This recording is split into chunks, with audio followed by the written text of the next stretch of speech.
ஒரு கப் கோதுமை மாவு இருந்தால் இந்த மாதிரி சூப்பரான அப்பம் செய்யலாம். இன்ஸ்டண்ட்டாக உண்மையிலே டேஸ்ட்டு வேறு லெவலில் இருக்கும். என்னோட சேனல் நீங்கள் தான் ஃபஸ்ட் டைம் பாருங்க, ப்ளீஸ் சப்ஸ்கிரைப் பண்ணுங்கள், லைக் பண்ணுங்கள், ஷேர் பண்ணுங்கள். வாங்க இப்போ வீடியோக்குள்ளே போகலாம். இந்த அப்பம் கண்டிப்பாக செய்யுங்க, ரொம்ப ரொம்ப டேஸ்டியாக இருக்கும், ஹெல்த்தியும் கூட. இப்போ எப்படி செய்யணும்னு பார்க்கலாம். ஒரு கப் கோதுமை மாவு எடுத்திருக்கேன். நம்ம எந்த கப்பில் கோதுமை மாவு எடுக்கிறோமோ அது கப்பில் ஒரு கப்பு வெல்லம் எடுத்து இதை ஒரு கப் தண்ணி ஊற்றி கொதிக்க வச்சு எடுத்துல ஃபில்டர் பண்ணி இதில் மாவில் சேர்த்துக்கலாம். இது நல்லா கலக்கிக்கலாம். ஒரு கப் தண்ணியே போதுமானது. இது 10 நிமிஷம் மூடி போட்டு ரெஸ்ட் பண்ணிடலாம். அதுக்கப்புறம் ஓப்பன் பண்ணிவிட்டு 10 நிமிஷம் கழிச்சு ஓப்பன் பண்ணிவிட்டு 1/4 டீஸ்பூன் ஆப்ப சோடா, 1/4 டீஸ்பூன் சால்ட்டு போட்டு நல்லா கலந்துட்டு எண்ணெயை காய வச்சு ஒரு கரண்டியாக இப்படி ஊற்றி எடுத்தோம்னா நல்லா மேலே எழுந்து நல்லா புசு புசுன்னு வரும். இன்னொரு பக்கமும் திருப்பி இப்படி எடுத்தோம்னா சூப்பராக இன்ஸ்டன்ட் ஆப்பம். கண்டிப்பாக ட்ரை பண்ணி பாருங்க, ரொம்ப ரொம்ப டேஸ்டியாக இருக்கும்.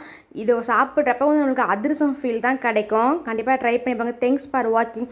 அஸ்ஸலாமு அலைக்கும். பாய்.